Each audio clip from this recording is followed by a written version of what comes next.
Mark 13 ପର୍ବ। ସେ ମନ୍ଦିରରୁ ବାହାରି ଯାଉଥିବା ସମୟରେ ତାହାଙ୍କ ଶିଷ୍ୟମାନଙ୍କ ମଧ୍ୟରୁ ଜଣେ ତାହାଙ୍କୁ କହିଲେ, ହେ ଗୁରୁ, ଦେଖନ୍ତୁ କିପରି ପ୍ରସ୍ତର ଓ କିପରି ପ୍ରାସାଦ। ସେଥିରେ ଯୀଶୁ ତାହାଙ୍କୁ କହିଲେ, ତୁମେ କଣ ଏହି ସମସ୍ତ ବୃହତ୍ ପ୍ରାସାଦ ଦେଖୁଅଛ? ଏକ ପ୍ରସ୍ତର ଅନ୍ୟ ପ୍ରସ୍ତର ଉପରେ ରହିବ ନାହିଁ, ସମସ୍ତ ହିଁ ଭୂମିସାତ୍ ହେବ। ପରେ ସେ ଜିତ ପର୍ବତ ଉପରେ ମନ୍ଦିର ସମ୍ମୁଖରେ ବସନ୍ତେ ପିତର, ଯାକୁବ, ଯୋହନ ଓ ଆନ୍ଦ୍ରିୟ ତାହାଙ୍କୁ ଗୋପନରେ ପଚାରିବାକୁ ଲାଗିଲେ, ଏସବୁ କେବେ ଘଟିବ? ପୁଣି ଯେଉଁ ସମୟରେ ଏସବୁ ସଫଳ ହେବା ସନ୍ନିକଟ ହେବ, ସେ ସମୟର ଲକ୍ଷଣ କଣ, ତାହା ଆମ୍ଭମାନଙ୍କୁ କୁହନ୍ତୁ। ସେଥିରେ ଯୀଶୁ ସେମାନଙ୍କୁ କହିବାକୁ ଲାଗିଲେ, ସାବଧାନ, କେହି ଯେପରି ତୁମ୍ଭମାନଙ୍କୁ ଭ୍ରାନ୍ତ ନ କରେ। ଅନେକ ମୋ ନାମରେ ଆସି ମୁଁ ବୋଲି ସେ କହି ଅନେକଙ୍କୁ ଭ୍ରାନ୍ତ କରିବେ। ମାତ୍ର ତୁମେମାନେ ଯେତେବେଳେ ଯୁଦ୍ଧର ବିଷୟ ଓ ସଂଗ୍ରାମର ଜନରବ ଶୁଣିବ, ସେତେବେଳେ ବ୍ୟାକୁଳ ହୁଅ ନାହିଁ।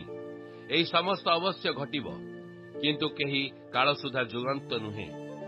କାରଣ ଜାତି ବିପକ୍ଷରେ ଜାତି ଓ ରାଜ୍ୟ ବିପକ୍ଷରେ ରାଜ୍ୟ ଉଠିବ। ପୁଣି ସ୍ଥାନେ ସ୍ଥାନେ ଭୂମିକମ୍ପ ହେବ ଓ ଦୁର୍ଭିକ୍ଷ ପଡ଼ିବ।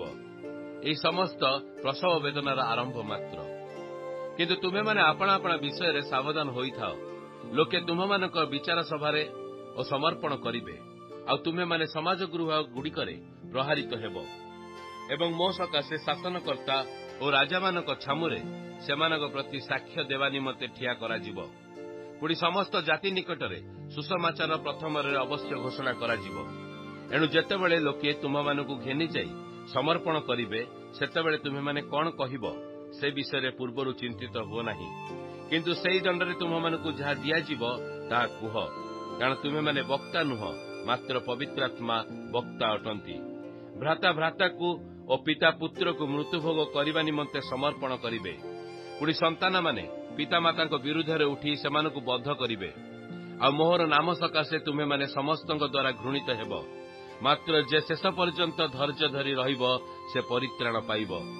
କିନ୍ତୁ ତୁମେମାନେ ଯେତେବେଳେ ସେହି ଉତ୍ପନ୍ନକାରୀ ଘୃଣ୍ୟ ବସ୍ତୁକୁ ଯେଉଁଠାରେ ଅବସ୍ଥିତ ହେବା ଉଚିତ ନୁହେଁ, ସେଠାରେ ଅବସ୍ଥିତି ଦେଖିବ, ସେତେବେଳେ ଯେଉଁମାନେ ଜିହୁଦା ପ୍ରଦେଶରେ ଥାଆନ୍ତି, ସେମାନେ ପର୍ବତମାଳାକୁ ପଳାଇ ଯାଆନ୍ତୁ।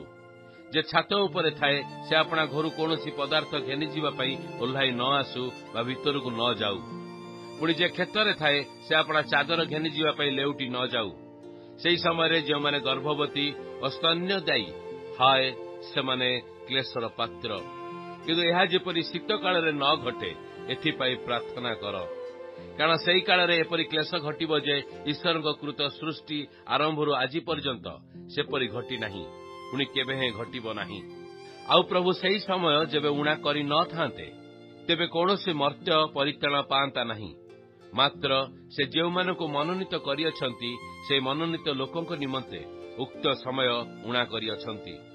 ସେତେବେଳେ ଦେଖ ଖ୍ରୀଷ୍ଟ ଏଠାରେ କିମ୍ବା ଦେଖ ସେଠାରେ।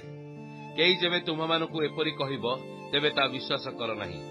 ଭଣ୍ଡ ଖ୍ରୀଷ୍ଟମାନେ ଓ ଭଣ୍ଡ ଭାବବାଦୀମାନେ ଉଠି ଏପରି ଚିହ୍ନ ଓ ଅଦ୍ଭୁତ କର୍ମମାନ ଦେଖାଇବେ ଯେ, ଯଦି ସମ୍ଭବ ହୁଏ, ତେବେ ମନୋନୀତ ଲୋକମାନଙ୍କୁ ଭ୍ରାନ୍ତ କରିବେ। କିନ୍ତୁ ତୁମେମାନେ ସାବଧାନ ହୋଇଥାଅ। ମୁଁ ପୂର୍ବରୁ ତୁମମାନଙ୍କୁ ସମସ୍ତ ବିଷୟ ଜଣାଇଲି। ମାତ୍ର ସେହି ସମୟରେ ସେହି କ୍ଲେଶ ଉତ୍ତାରେ ସୂର୍ଯ୍ୟ ଅନ୍ଧକାରମୟ ହେବ ଓ ଚନ୍ଦ୍ର ଆଲୋକ ଦେବ ନାହିଁ।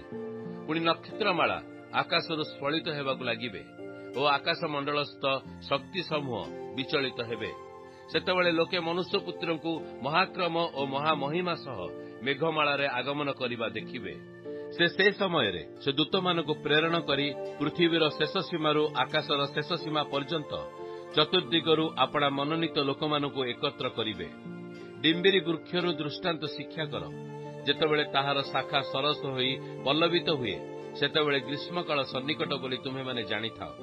ସେହିପରି ତୁମ୍ଭେମାନେ ମଧ୍ୟ ଏହି ସମସ୍ତ ଘଟଣା ଦେଖିଲେ ଦ୍ୱାରର ସନ୍ନିକଟ ଏହା ଜାଣ।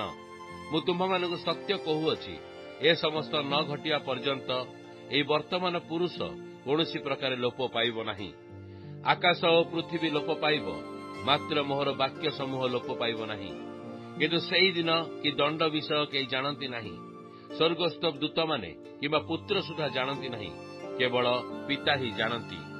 ତୁମେମାନେ ସାବଧାନ ହୋଇଥାଅ, ଜାଗି ରୁହ, କାରଣ ସେ ସମୟ କେବେ ହେବ, ତାହା ତୁମେମାନେ ଜାଣ ନାହିଁ। ତାହା ଏପରି ଯେପରି ଜଣେ ବ୍ୟକ୍ତି ଆପଣା ଗୃହ ତ୍ୟାଗ କରି ବିଦେଶରେ ପ୍ରବାସ କରୁଅଛନ୍ତି। ଆଉ ସେ ଆପଣା ଦାସମାନଙ୍କୁ ଅଧିକାର ଦେଇ ପ୍ରତ୍ୟେକର କାର୍ଯ୍ୟ ନିରୂପଣ କରିଅଛନ୍ତି ଓ ଦ୍ୱାରିକି ମଧ୍ୟ ଜାଗି ରହିବାକୁ ଆଜ୍ଞା ଦେଇଅଛନ୍ତି। ଅତଏବ କାଳେ ଗୃହକର୍ତ୍ତା ଅକସ୍ମାତ୍ ଆସି ତୁମମାନଙ୍କୁ ନିଦ୍ରିତ ଦେଖନ୍ତି, ଏଥିନିମନ୍ତେ ଜାଗ୍ରତ ଥାଅ, କାରଣ ସେ ସନ୍ଧ୍ୟାବେଳେ କି ଅଧରାତିରେ କି କୁକୁଡ଼ା ଡାକିବା ସମୟରେ କି ସକାଳେ କେତେବେଳେ ଯେ ଆସିବେ ତାହା ତୁମ୍ଭେମାନେ ଜାଣ ନାହିଁ। ମୁଁ ତୁମ୍ଭମାନଙ୍କୁ ଯାହା କହୁଅଛି ତାହା ସମସ୍ତଙ୍କୁ କହୁଅଛି, ଜାଗ୍ରତ ଥାଅ।